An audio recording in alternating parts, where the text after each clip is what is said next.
to team number 7, WaterMark. Good morning, everyone. My name is Simon O, and today we present to you WaterMark, the automated water sample collector. So the problem I'm trying to solve, collecting water samples is a critical step in research, and recently there has been increased demand for a safe and efficient way of collecting these samples from polluted sites or sites that are far apart. And manual sampling, which is by far the most common way of sampling, has many limitations. For example, it has high cost, is very inconvenient. It also poses safety risks such as waterborne diseases and plunges into deep water, and also is limited in accessibility. And these limitations are inherent in manual sampling, and that's why we propose a safer and more efficient water sampling system. And the way to do this is by creating an automated water sample collector. And to do this, we have 3 project objectives.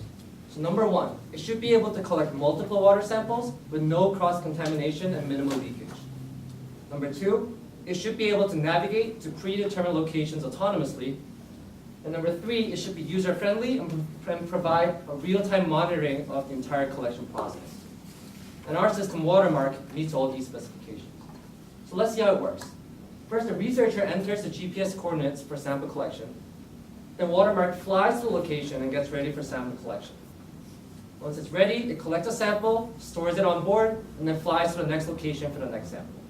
And indeed, this is much safer and more efficient. So the WaterMark drone has 3 main components. There is the water sample system, there's the aerial drone, and then there is the software and control portion of the project. We're going to go into depth on each of these, but we're going to start with the water sampler. It is a modular system that contains and that collects and stores multiple water samples on board. It does this through a 3-step process. First, the carousel rotates the vial into position. Next, the selector grabs the vial. And then finally, the elevator submerges the vial into the water, where the custom-designed vial lid allows water to flow in, facilitating the water sample collection. We have 5 main specifications for this part of the project. 1, it can collect up to 4 water samples. 2, it weighs under 1.7 grams. 3 is that it has no opportunities for cross-contamination. 4, it has minimum leakage of water from the water sample vials. And finally, it is controlled with a microcontroller system. So we did this through a series of design decisions. Firstly, we selected a carousel for improved rigidity and accuracy in the motion for our water sample storage and organization. Next, the selector has very smooth and accurate motion, ensuring that the handoff from the carousel to the elevator is consistent every single time. Next, we have an elevator which pushes the water sample vial underwater, ensuring that the water is collected every time and can come up accurately every time. Finally, our custom lid for our water vial utilizes a tortured path, so water can easily flow in but requires multi-directional motion of the water to come out. This makes it very resilient to shaking and turbulence. And then finally, for our sensing and actuation, we wanted to minimize the number of sensors and actuators for our system. To this end, the system's motion is governed by only 3 motors with metal micro gearboxes. The motion of the selector and the elevator is sensed by 3 push buttons, and we created a mechanical encoder for the motion of the carousel using 2 LEDs and photodiodes. Next, I'll talk about the aerial drone, which is the vehicle and the vessel for our project.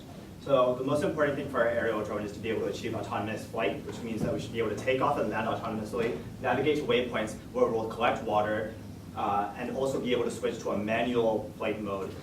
This is an FAA regulation. Basically, if there's a disaster or an obstacle that we need to be able to avoid, somebody needs to be able to take control over the command move. We also need to be able to achieve 6 minutes of flight time, which is sufficient to be able to navigate to the necessary waypoints for any researcher and carry an 800-gram payload while doing that, and that's about the weight of our water sampling system.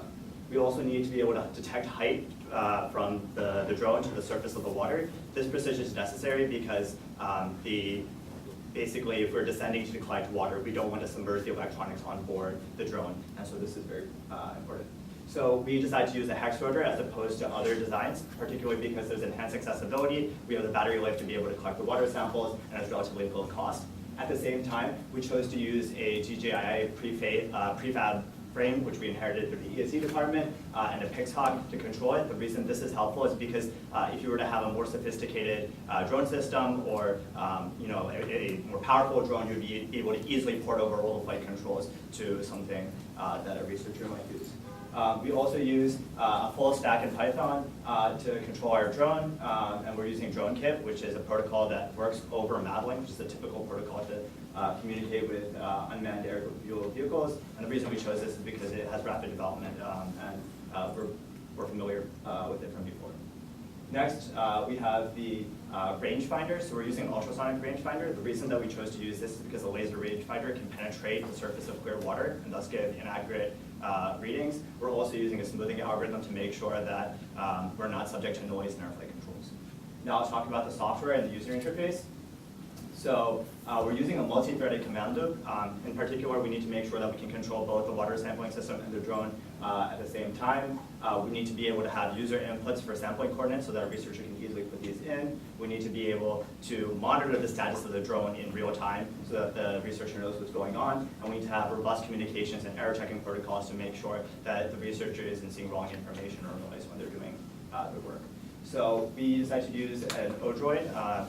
In particular, it's pretty powerful, so it helps you easily kind of do the things that we need to do. We're also using 2 Pico stations, which are powerful Wi-Fi modules. One is receiving Wi-Fi, with the other is broadcasting. We have an SSH server set up between the 2 of them over Paramico, as well as a hand-coded lossless protocol in order to make sure that communications aren't lost in between. We're also using this graphical user interface, which allows you to put in the coordinates for the water sampling system and also monitor things in real time. Next slide. So to leverage the interdepartmental nature of our senior design project, we split into 2 sub-teams, the mechanical and electrical team, where the mechanical team handled the flight characteristics of the drone as well as the design and construction of the water sampler, while the electrical team handled the coding of the autonomous flight and the actuation of the systems of the water sampler. So our goals for the fall semester were to create a prototype of our water sampler, conduct manual flight testing, and design a prototype of our guided user interface, which we achieved on time.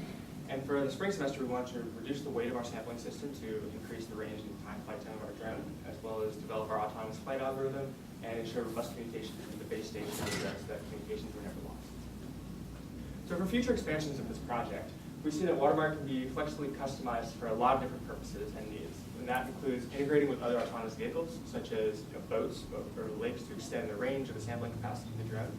Additionally, we can increase the number of samples with a larger that the system can take by having a larger drone and sampling different methods as opposed to just surface sampling.